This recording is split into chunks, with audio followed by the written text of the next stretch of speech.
What's up, guys? So today I'm going to be reading, well, as you can see by the title, Harry Potter, the Chamber of Secrets, and the Chamber of Secrets, reading chapter 11. I should start from chapter 1 with you guys, but yeah. My class read book 1 already, and now we're on book 2, and I'm on chapter 11. Chapter 11. And I'm going to be reading it to you guys. So let's get started. The Dwelling Club. Don't mind my messy hair. Harry woke up on a Sunday morning to find the dormitory blazing with winter sunlight and his arm reboned but very stiff. He sat up quickly and looked over at Colin's bed, but it had been blocked from view by the high curtains. Harry had changed behind yesterday. Seeing that he was awake, Madame Pomfrey came bustling over with a breakfast tray and then began bending and stretching his arms and fingers all in order, she said as he clumsily fed himself porridge left-handed. When you finish eating, you may leave. You may leave. Harry dressed as quickly as he could and hurried off to Gryffindor Tower. Desperate to tell Ron and Hermione about Colin and Dobby, but they weren't there. Harry left to look for them, wondering where they could have got to, and feeling slightly hurt that they weren't interested in whether he had his bones back or not. As Harry passed the library, Percy Weasley strolled out of it, looking in far better spirits than last time they met. "Oh, hello, Harry," he said. "Excellent flying yesterday. Really excellent. Gryffindor has taken the lead for the House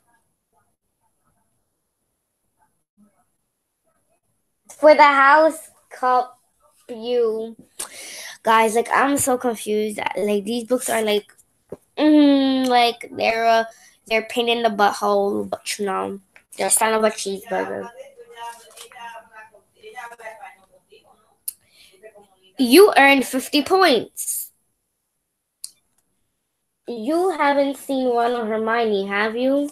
said Harry. "No, I haven't. You haven't seen? No, I haven't," said Percy, his smile fading. "I hope Ron isn't in another girl's toilet." Harry forced a laugh. Watched Percy walk out of sight, and then headed straight for Moaning Myrtle's bathroom.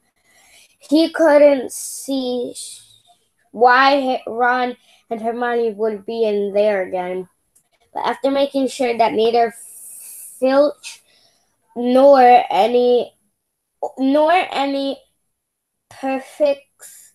perfects were around, he opened the door and heard their voices coming from a locked stall. "It's me," he said, closing the door behind him. There was a cluck and a splash and a gasp from within the stall. He saw Hermione's eyes peering through the keyhole. "Harry," she said, "you gave us such a fright. Come in. How's your arm?" "Fine," said Harry, squeezing into the stall. An old cauldron was perched on the toilet, and a crackling crackling from under the rim told Harry that had lit fire beneath it, conjuring up portable, waterproof fires was a specialty of Hermione's. We'd come to meet you, but we decided to get started on the polyjuice potion. Ron explained as Hermione with difficulty locked the stall again. We decided this is the safest place to hide. Harry started to tell them about Colin, but Hermione interrupted. We already know. We heard Professor McGonagall telling Professor Flitwick. Damn, he hasn't been in one of the books since book 1. Damn. Professor Flitwick this morning. That's why we decided we better get going. The sooner we get a confession out of Malfoy, the better, snarled Ron. Did you know what I think? He was such a fool temper after the Quidditch match. He took it out on Colin. There's something else, said Harry, watching Hermione tearing bundles of knot glass and throwing them into the potion. Dobby came to visit me in the middle of the night. Ron and Hermione looked up amazed. Harry told them everything Dobby had told him.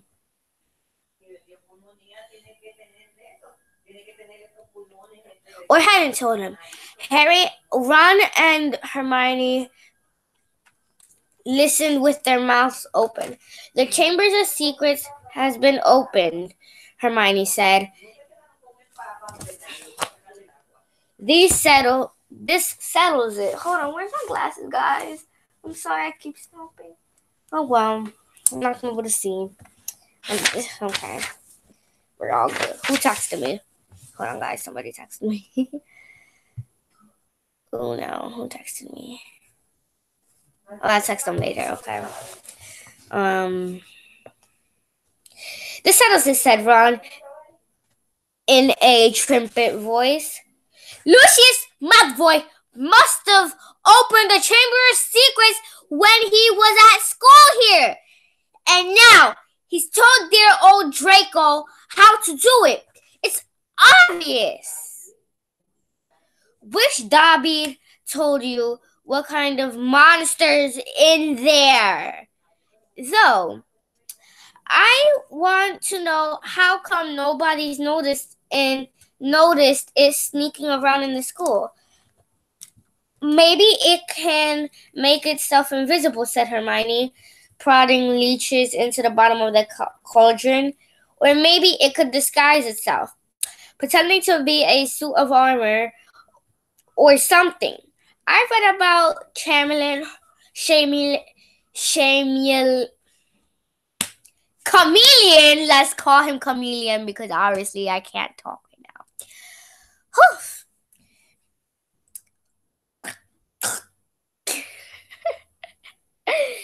Chameleon ghouls. You read too much, Hermione, said Ron, pouring dead lace wings on top of the leeches. He crumbled up on the empty lace wing bag. He looked at Harry. So Dobby stopped us from getting on the train, and that broke your arm. He shook his head.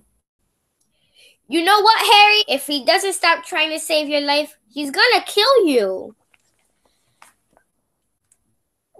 The news that Colin Creevey had been attacked and was now lying as though dead in the hospital wing had spread through the entire school. By Monday morning, the air was suddenly thick with rumor and suspicion. The first years were now moving around the castle in tight night groups, as though scared they would be attacked if they ventured forth alone. Ginny Weasley, who sat next to Colin Creevey, Creevy in charms was disordered. But Harry, I think I just made that word up. Let's keep reading. But Harry felt that Fred and George were going the wrong way about cheering her up. They were taking turns covering themselves with fur or boils and jumping out at her from behind statues. The only the only stop they only stopped when Percy apologized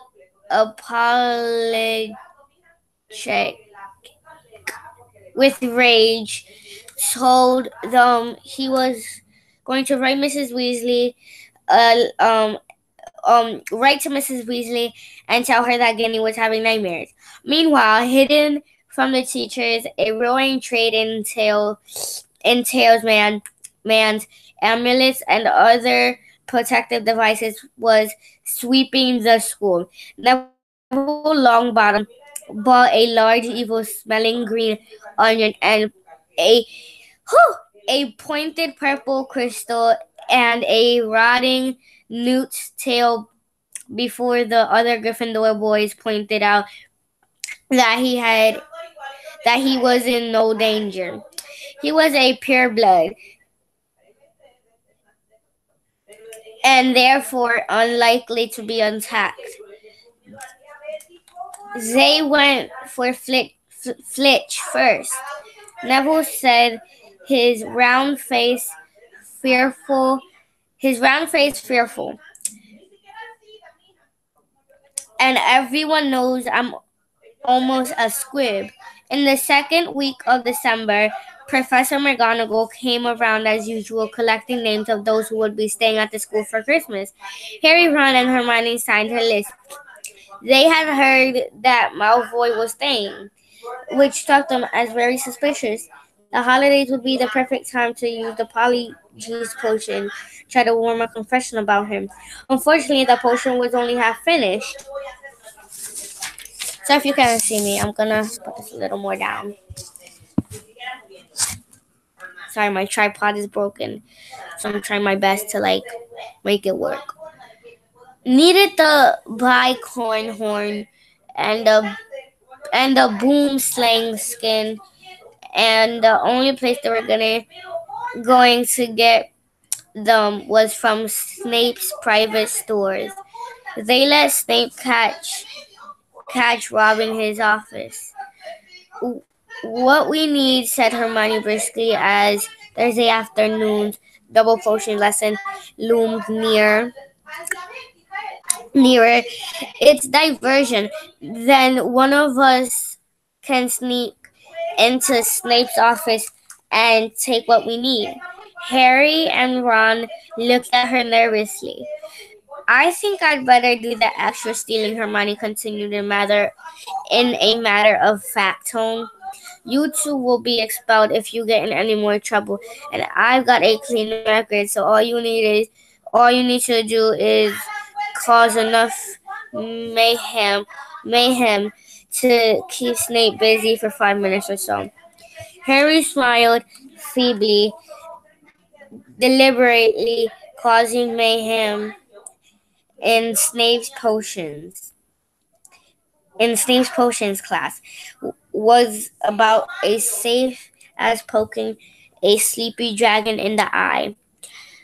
Potions lessons took place in one of the large dungeons Thursday afternoons. Lesson proceeded in the usual way. In 20 cauldrons stood steaming between the desks, on which stood brass scales and jars of ingredients. Snape prowled through the fumes, making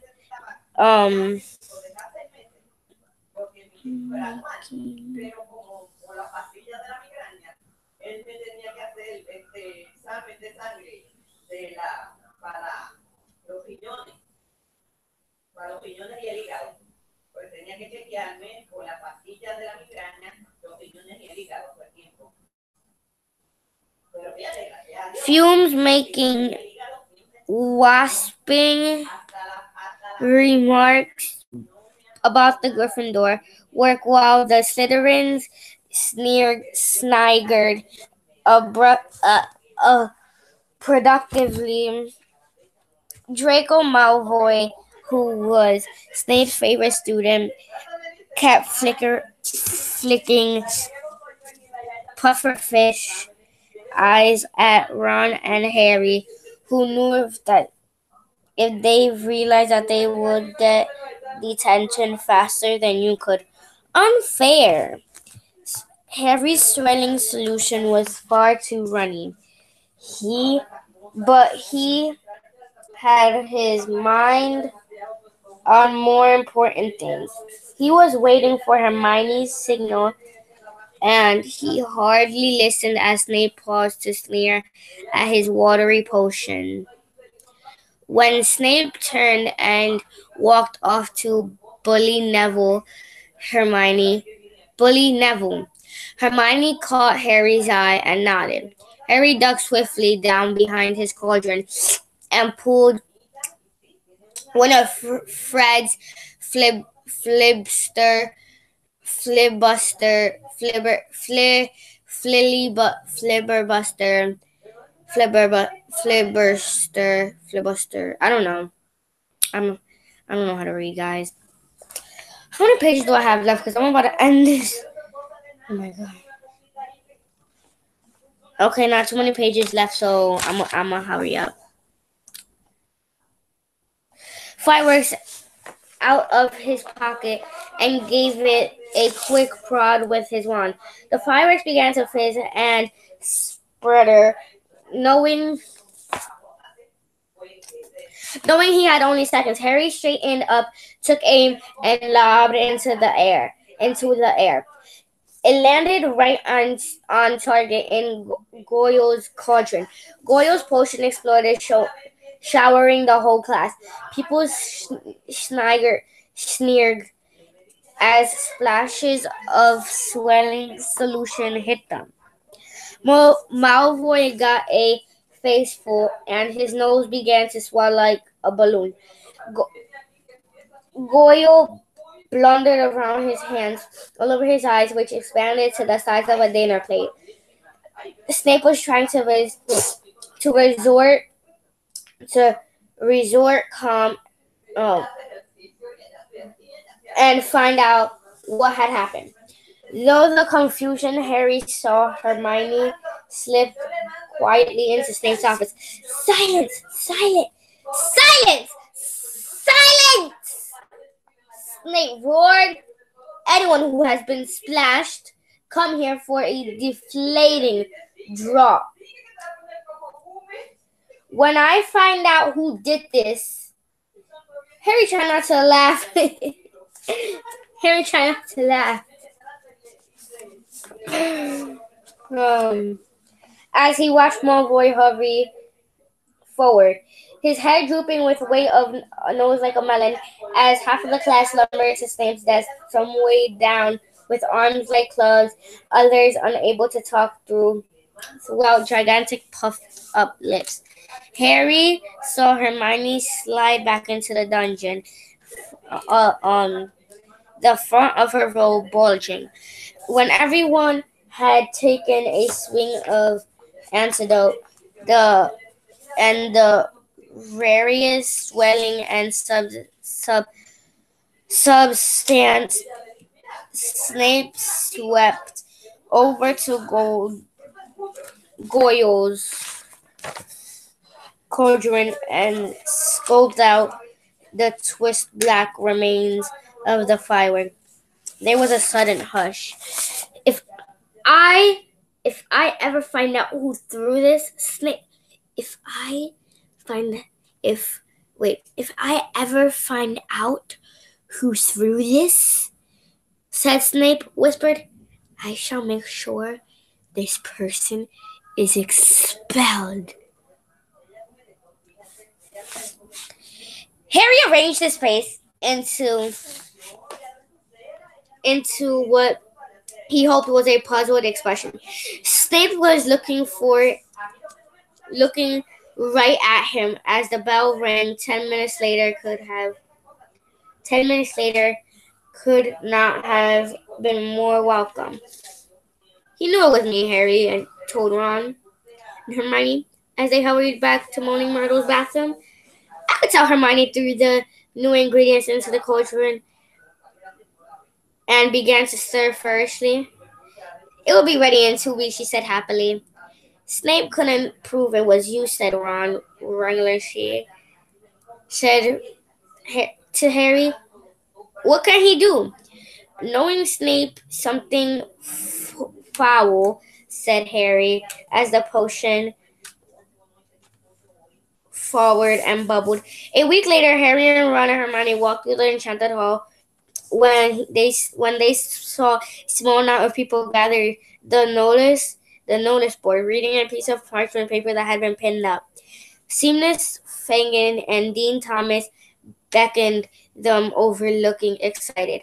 They're starting a dwelling club, said. They're starting a dwelling club, said Seamus. First meeting tonight. I wouldn't mind dwelling lessons. They might come in handy one of these days. Sorry for my hair, guys. I straightened it and I had nothing to do with it. What if you reckon Slytherin's monsters? What if you reckon Slytherin's monster can drool?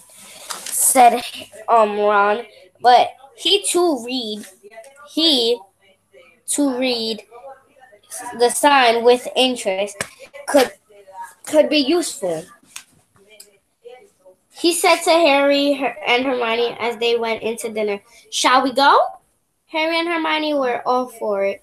So at 8 o'clock that evening, they hurried back into the Great Hall. The long dining tables had vanished, and a gold stage had appeared along one wall, lit up by thousands of candles floating overhead.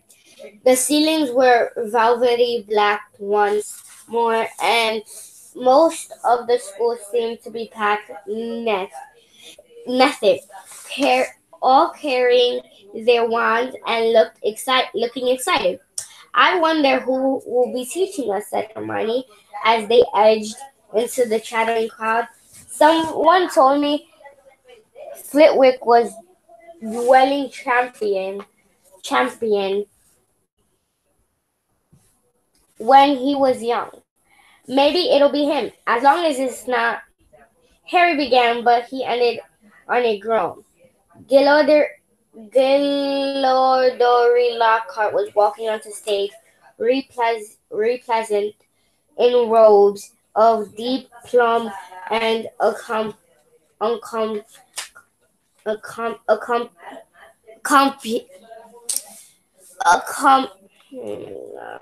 accompanied by none other than Snape, wearing his usual black. Lockhart waved an arm for silence and called, gather around! Can everyone see me? Can you all hear me? Excellent! Now, Professor Dumbledore has granted me permission to start this little dwelling club to train you all in case you if you ever need to defend yourself, as I might have done on countless occasions. For full details, see my published work. Let me introduce my assistant, Professor Snape, said Lockhart, flashing a wide smile. He tells me he knows a tiny little bit about dwelling himself, and as Sportering agreed to help me with a short demonstration before we begin. Now, I don't want any of you youngsters to worry. You'll still have your potions master when I'm through with him. Never fear. Wouldn't it be good if they finished each other off? Ron muttered in Harry's ear. Snape's upper lip was curled. Harry, this is how what they mean by curled is like that.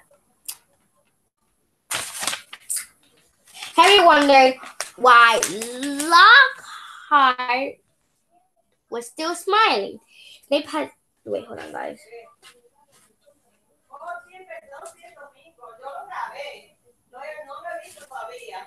Oh my gosh, I'm going to cry. I should have never done this.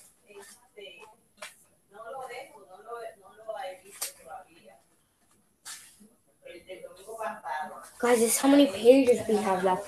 We have a stick of pages. See that? Okay.